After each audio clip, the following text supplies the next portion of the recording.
Alright everybody, welcome to this first part of Swipe Improve Profit. Again, this is a free course, but it is very valuable information. I was planning on selling this course, but just don't have the time to put everything together and to, set up the whole thing. So I figured I would just give it away here on YouTube. I'm sure nobody's going to complain. But here, this is why I set this course up. I had to learn the hard way. I had to learn how to do this the hard way. There's a huge learning curve in affiliate marketing, and it's really hard to get this information out there. It's, it's really hard to find this information. And when you do purchase somebody's course, usually the information isn't there anyway. Affiliate marketing isn't that complicated. I used to make it way more complicated. I used to think that it was way harder than it is.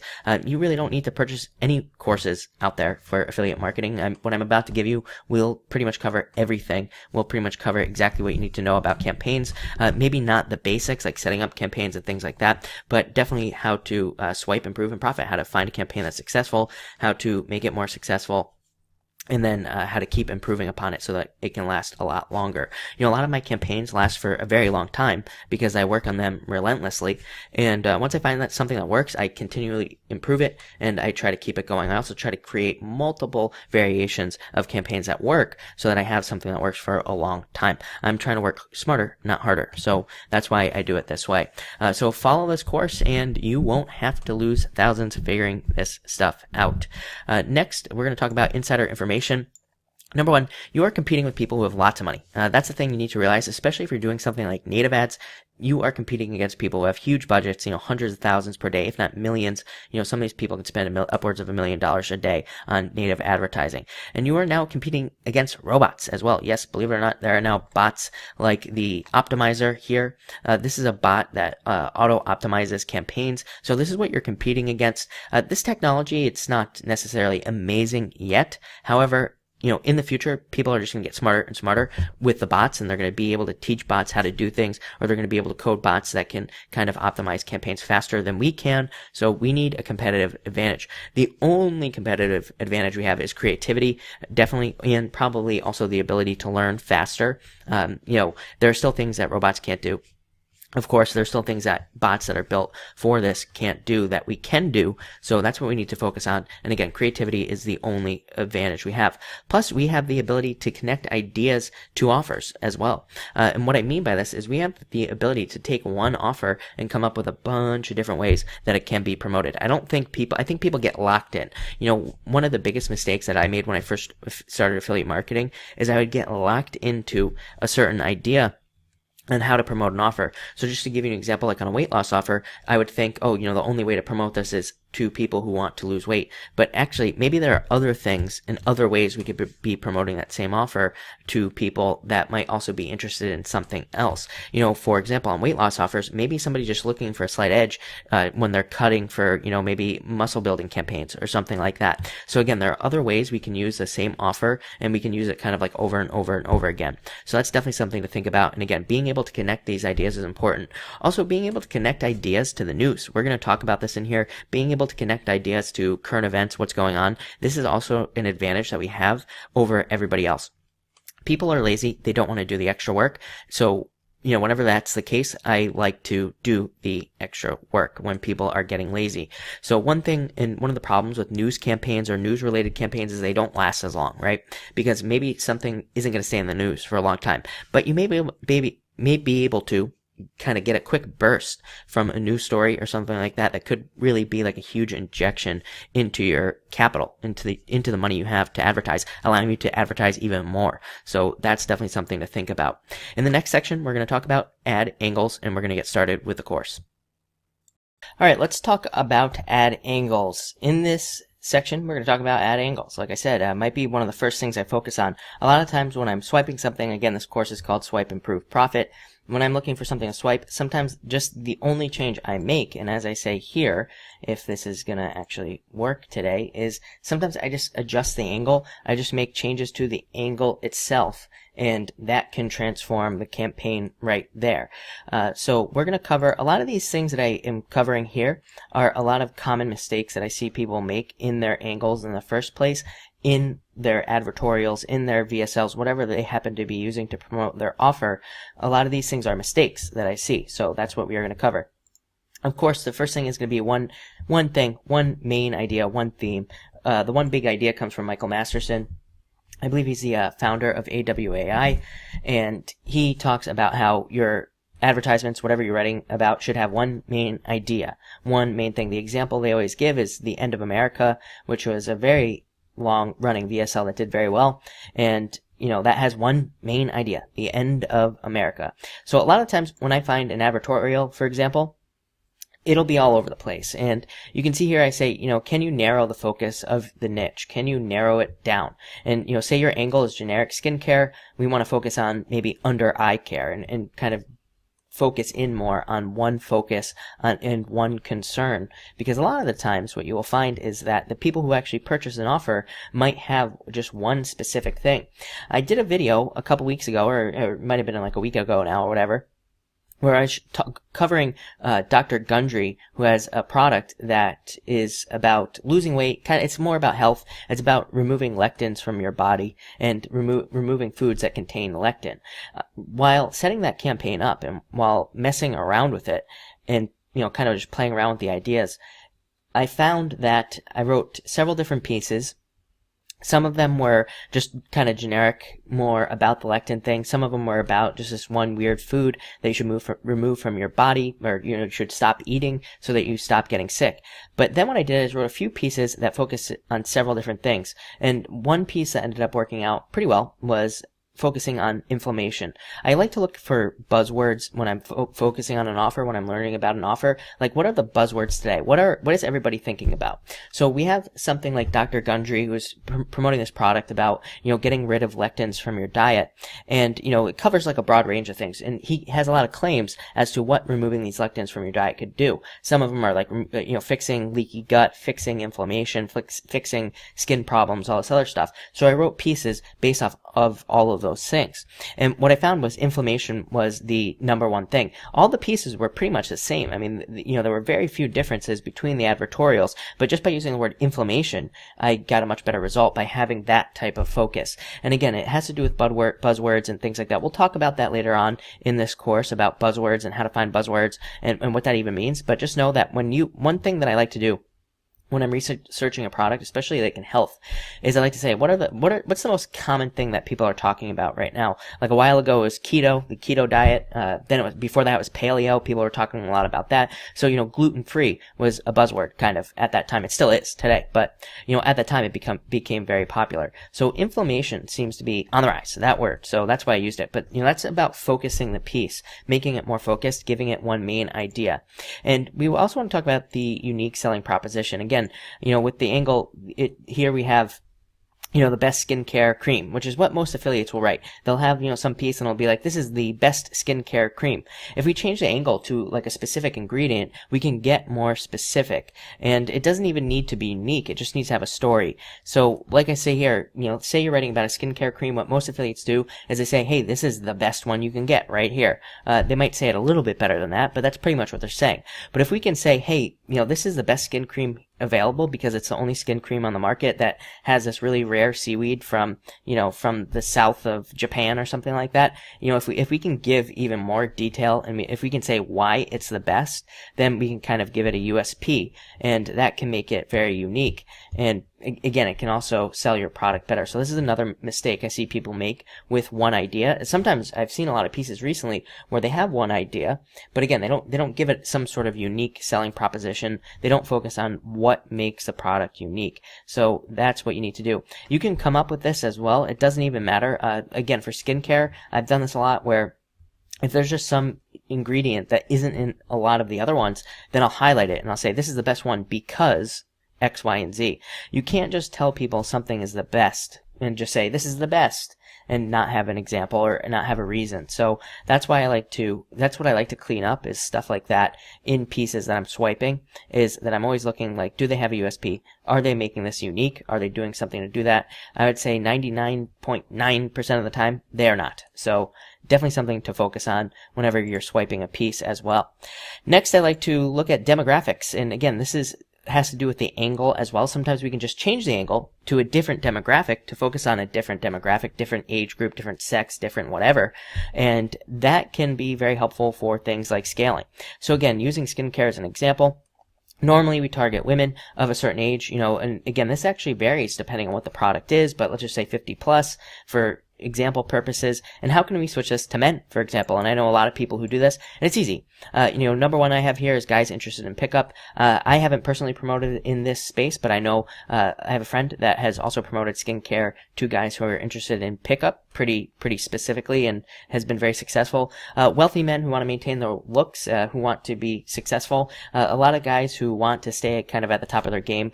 They want to look the best as well, so a lot of those guys, and also gay men as well. I have a good friend who promoted skincare products to gay men and did extremely well. So right there, we have 3 ideas right off the bat that could be 3 different pieces, 3 different demographics for the same offer. So this is how we need to be thinking. We need to be thinking, how can I break this offer down into multiple pieces? How can I even use the same advertisement that I've been using that's already been successful with one demographic and just change it up a little bit and move it to another demographic? Again, I like to work smarter, not harder. And this is one way that I've been able to run the same offer for extended periods of time. My affiliate managers are always asking me, how do you run offers for such a long period of time? And this is how, right here, is I just simply take whatever is working, and I test a lot, so I have a lot of pieces that work, and then I just simply move it to another demographic, and it's just that simple.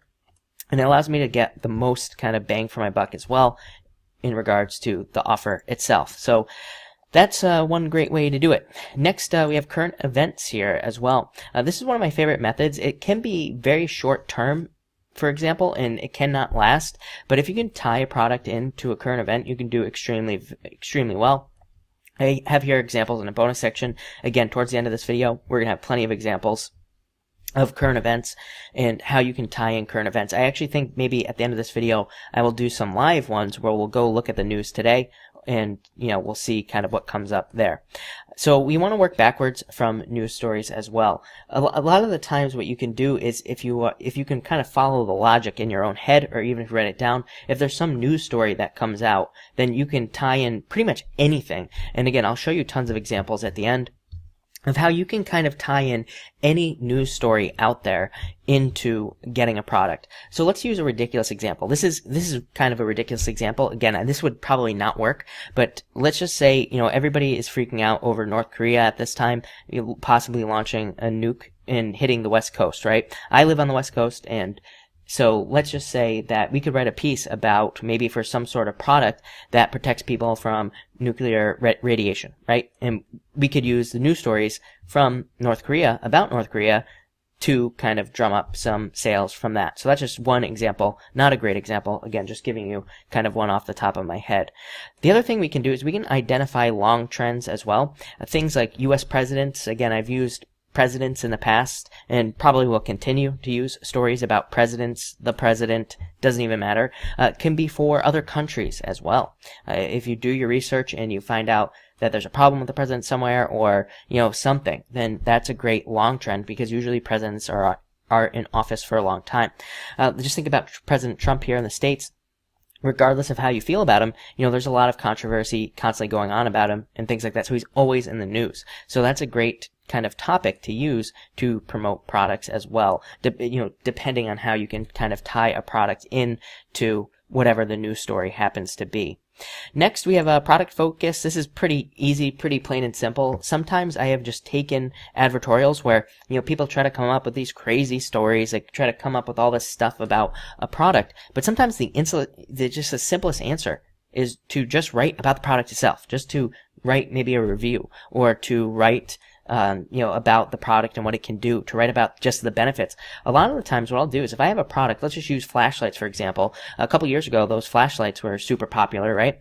And, just simply writing a piece about the flashlights, what it can do, how great it is, what type of light bulb it uses inside its little flashlight or whatever. Just doing that can be sometimes the simplest answer. It can be the easiest thing. And again, sometimes I think people in advertising, they like to make things way too complicated. It's not that hard. It's easy. You just have to kind of know what people want. But sometimes all they want is just a little bit of information. They just want somebody to say, hey, this has this, this, and this. These are the benefits. This is why you should buy it. Get it here. Done. Plain and simple. Same thing with the solution focus, just focusing on the simple solutions. What is this product going to do for me? How is it going to be a solution to my problem? Is it an easy button? Is it going to fix my problem overnight? Is it going to happen quickly? Sometimes just simply doing that can be the easiest answer. I can't tell you how many products I've promoted where I just have a solution focus, where I focus on what the solution is and why that product can provide that solution so quickly. And everything I see from all the affiliates out there promoting it is just like I said, all these crazy stories about, whatever. So sometimes the simple answer is the right answer, is what I'm trying to say. Next, everybody's doing it. Of course, here is a good one, is if you have a product that is popular, then you can just say, hey, look, everybody's buying this product. Everybody has it. You don't have it. This goes back to the Life Force 8 here. Keeping up with the Joneses is basically one of the Life Force 8. Keeping up with your neighbors, keeping up with your friends, your brother, your uncle, your brother-in-law, sister-in-law, whatever the case may be. So making it seem like they need something and, everybody else has it is also a great, great angle to take. So these are kind of like my main angles here that I use for my pieces. When I'm writing a new piece, for example, sometimes I will write every single one of these. I will write one for almost every single one of these. I will change up the angle in some way. I also wanted to talk about external factors in this video, and in this here, I just want to talk about add images and banners. These are kind of the two only external factors that you can change as far as your advertising is concerned, especially for advertising by placement, for example, with advertorials and things like that. I'm actually going to link videos about images and about banners below because I have better videos that are a little bit longer that I don't want to kind of put into this video. So again, if you want to learn more about add images and banners and how you can mix those things up and how you can make them better, I will link the video in the description below. Next thing I look at is the headline on a piece, and I always like to make sure that the headline is at least decent. I would say that add angles, looking at the angle itself, making sure that it's one main idea, that's like the first thing I look at in every single piece that I'm swiping, or if I'm looking at a piece for ideas. Just to clear things up as well, I don't really swipe pieces, and by that I mean I'm not like taking a piece and stealing it like a lot of people do. A lot of people, they'll grab a piece offline and they'll basically use the same thing. A lot of people will also take the exact piece and they'll change it up a little bit, but they're still using this like pretty much the same exact thing. I don't do that. I write everything from scratch. What I like to do is I just like to look for ideas basically that can lead me in a direction. I like to look for general structure as well. So that's definitely something to think about as well. I pretty much write everything from scratch. I'm not really swiping, in the sense that most affiliates think about it. But having said that, the next thing I look at is the headline. The first thing I like to look at as well is it specific? A lot of times I see these headlines and they're just crazy. And they're like, how to lose weight in 10 days and get your ex-girlfriend back or something like that. They're like all over the place. So, being specific is more important, I think, than kind of being all over the place. I rather have a short headline that's super specific than a long one that covers a bunch of different things. Next thing I like to look at is length. If what I'm testing, if it's short, I like to test long. If it's long, I like to test short. So simply just doing a reversal here, I like to go back and forth and kind of test the length of the headline as well and see if that has a difference. Next, I test no headline. And like I say here, yes, believe it or not, it can work. I have had multiple landing pages work this way. This works really well on mobile, as it says here. Just, an image with short body copy on mobile can work extremely well. And with advertorials, sometimes I go straight to text. This happened to me by accident. This was a complete accident. I sent out an advertorial and I didn't have a headline in it. And again, this was an accident, and it ended up being my winning headline for an offer that I was running a couple years ago. And ever since then, I have always thrown in a piece that doesn't have a headline, or I just remove the headline from a piece that is working. And again, I can't explain it. I have no reason. I don't think there's any reasoning for it, but it is something that I like to test from time to time and just see if it works. And you would be surprised how many times no headline actually works on a piece. Like I said, I'm surprised every single time. So that's something to think about. Next, I say here, emotions, positive or negative, try both. I like to do this a lot. Sometimes, if you're really good, you can promote a product to two different types of people. So again, I'm not political, but to use a political example here, maybe promoting a product to liberals and conservatives, and you could kind of push the same exact product just by changing the headline to be, negative or positive to whichever side that you happen to be promoting to. just something to think about. I do have some more videos coming out in the future where I'm going to show examples about this, and so don't worry about it if you're subscribed to the channel. Even if you're not, if you just come back here in the future, there will be more videos about kind of using positive and negative headlines to promote to two different types of people. Next, bad ideas. I always try to think of, things that won't work, and I always try to test headlines that don't work, because I would say that, I don't know, 8 times out of 10, a lot of the headlines that I test that I think are absolute crap end up being the winning headline. Again, I think that the reason some people are not successful in affiliate marketing is because they're too smart, right? Thinking too much and thinking that something's going to work or something isn't going to work and not testing it when it could have been the winning headline. So I always like to keep my emotions, keep my thoughts out of marketing, and I like to say, well, I came up with this headline, it might work, let's try it. And so I always do that. I test headlines that I don't think will work as well. And again, I would say 8 times out of 10, my winning headline is just garbage. So definitely something to think about as well. And then finally, a bonus here, I have a Cash Advertising page 99. If you don't have the Cash Advertising book, I definitely recommend it. It's made me tons of money, tons of ideas in there. On page 99, they have 22 headline starters. Sometimes when I'm stuck and I have no ideas, I will just literally write 22 headlines based off of the 22 headline starters in Cash Advertising, and one of them will kind of inevitably work every single time. So that is what I like to do there. But that's pretty much it. That's all I test for headlines. Again, this isn't a comprehensive, detailed analysis of what headlines should look like. I'm just giving you how I personally change these headlines. And, this is pretty much how I do it. I just like to look at length. I always test that. Emotions, changing up the emotions, trying my bad ideas, and then again going to page 99 on Cash Advertising. Really, really simple, really, really easy, just like I said marketing should be. So I will see you in the next section. Let's talk about body copy. In body copy, there's one thing that I really look at above these two things right here, and that is details. A lot of people will write something like, let's use skincare for an example. They'll say something like, this skin cream will help your skin. And it will just be that simple. It'll be very easy. But could you imagine if you told a detailed story where you said this skin cream will help your skin because it has all these magical herbs and spices in it that'll, kind of open up your pores and make your skin more smooth, and it will be like touching a baby's bottom, right? Something like that. I don't know. That was garbage, but just something to think about. Sometimes just dragging out what people have already written and making it more descriptive in the body copy can be very, very helpful. To be very honest, body copy is the last thing I look at. It's the last thing that I care about. Pretty much everything up here, the actual angle itself and the headline, those are the things that I care about the most as far as swiping and improving is concerned. As far as the body copy, I usually just write a generic body copy, generic story about the product or whatever it is that I'm promoting. And again, it'll just be very straightforward, very plain, very kind of easy to read as well. So the first thing I like to focus on is also problems with the body copy. Does the copy explain how the product or how the action that this person is going to take, maybe fill out a form or something, how is it going to solve a major problem?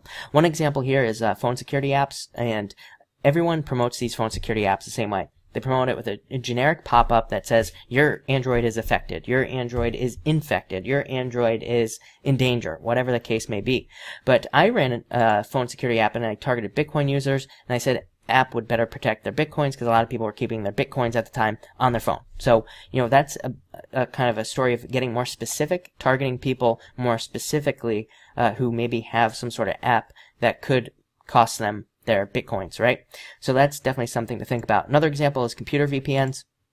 And, I always use these news stories like Ashley Madison. When Ashley Madison happened, I promoted a computer security offer, made bank for a long time.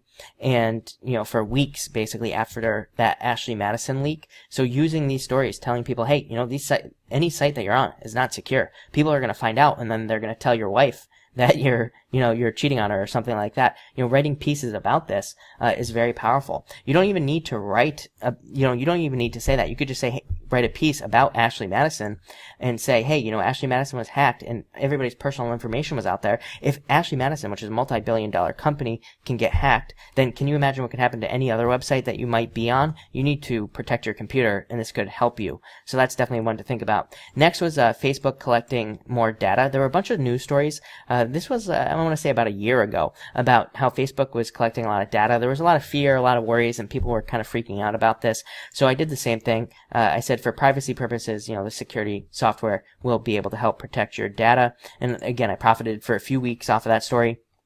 Congress voting to sell all your data just, I want to say 6 months ago. Congress was voting to sell all your internet browsing data as well and allowing that to happen. So just putting something up there about a VPN that I was promoting also helped there. So profited for weeks there as well. So just thinking about how you can change the body copy and the story that you can tell can be very powerful with these offers. Next, benefits and outcome. I always like to focus on benefits. And I say here, if swiping, do the benefits have outcomes? A lot of people will have a benefit. They'll say, this skin cream will fix your eye bags or something like that. That doesn't really get people to complete an action. That doesn't really get people to sign up for an offer. But if you said, hey, get the skin cream that will remove eye bags, make you look 10 years younger, and allow you to find the man of your dreams, that would be extra powerful. I have used angles like that. There is a very large audience, believe it or not, of single women who are like over the age of 40, let's just say, and they are all looking for dates, and they find it hard because they feel like they look older and things like that. So that's just an example. I'm not suggesting you promote anything like that, but I'm just saying that's an example for you. It says here, product helps you lose weight. What does that equal? Yeah, people want to lose weight, but why? What is that going to do for them? I say here better sex, which is a major angle, by the way. Nobody thinks about better sex.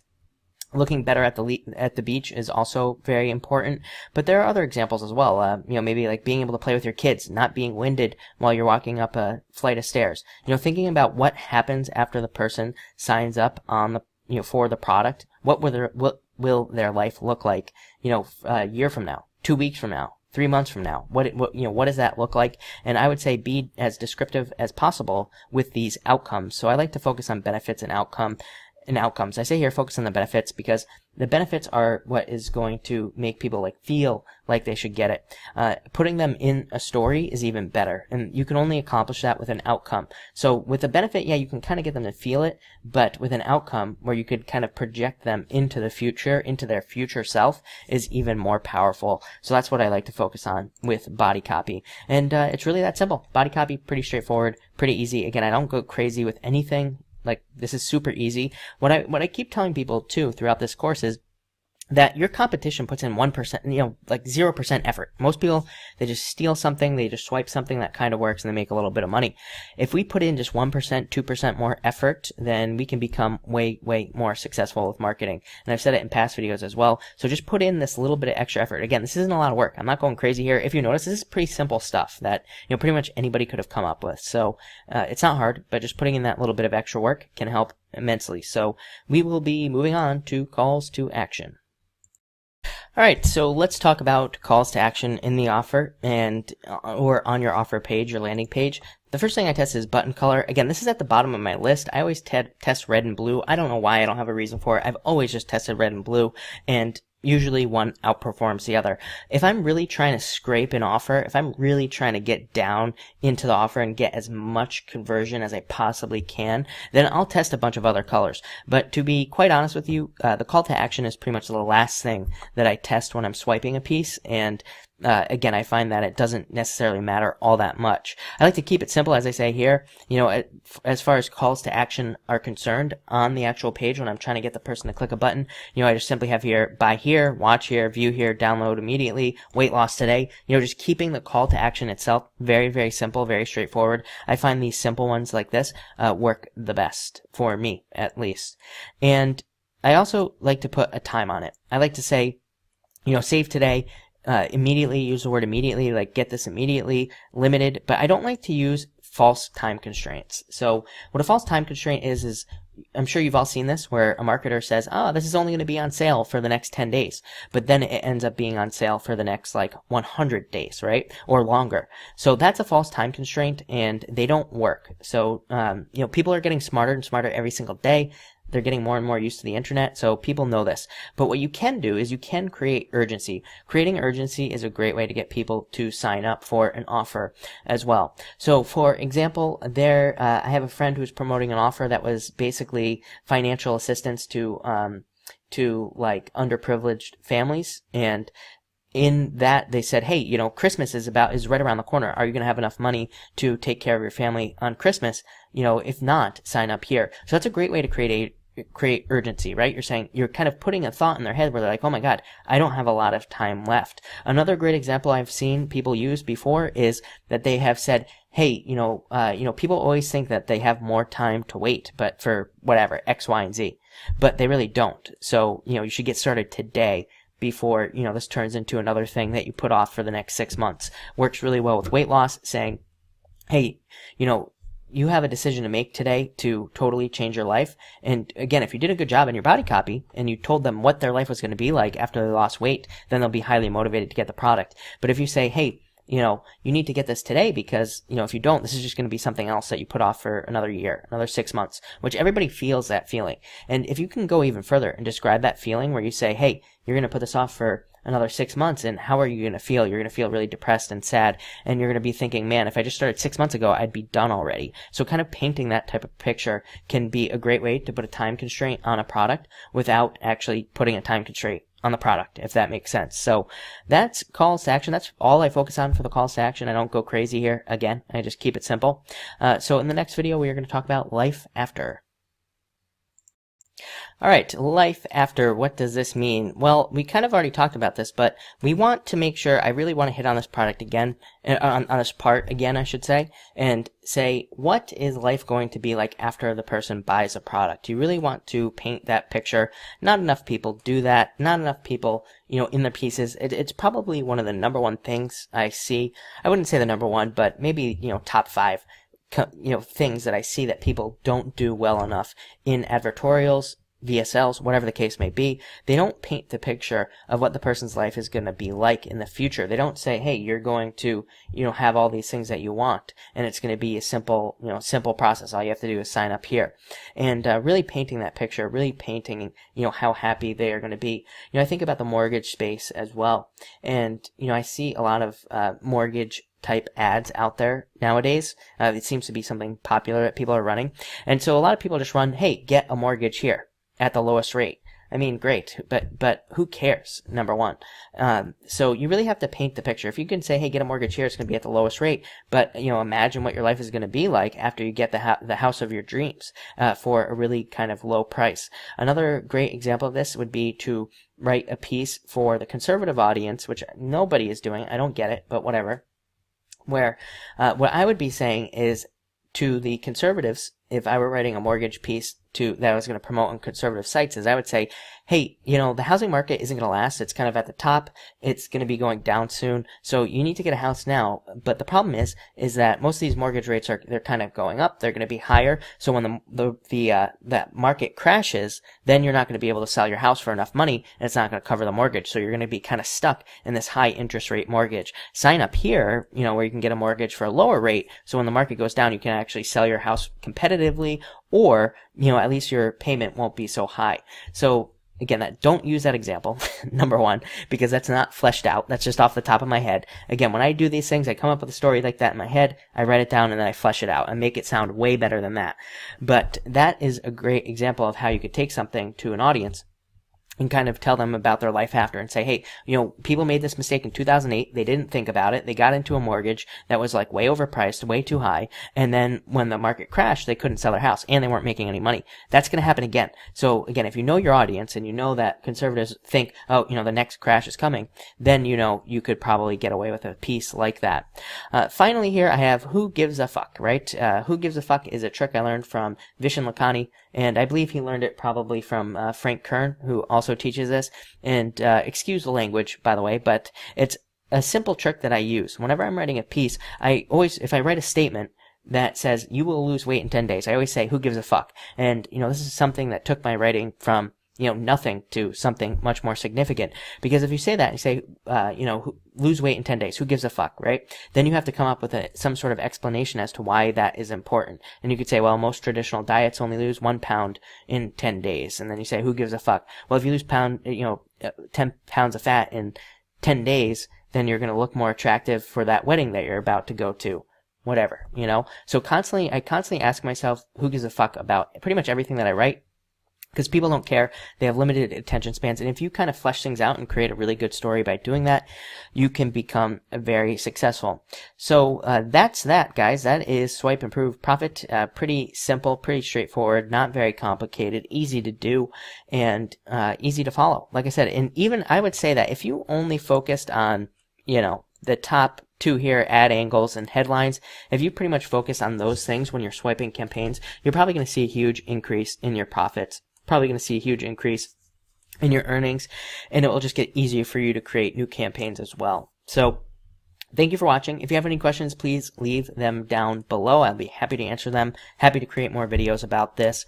I think it's important. Most of this information is, of course, not available to anybody. I had to learn this the hard way. That's why I'm giving all this stuff away for free, because, it sucked trying to learn this from people who promote products about affiliate marketing, who just kind of like give you just the skim coat, just the little kind of tiny tidbits, but they don't really go into detail and tell you how to do this stuff. So that is my goal with this channel, to kind of expose more stuff and get people more information about how to promote their own products, whatever they're promoting, even if it's your own product. So again, feel free to ask questions. I am going to be doing another course, like I said at the beginning of this, that I'll be giving away for free as well. How to make money for affiliate marketing. I get this question all the time. Can I start with $0? I always say, no, do not start with $0.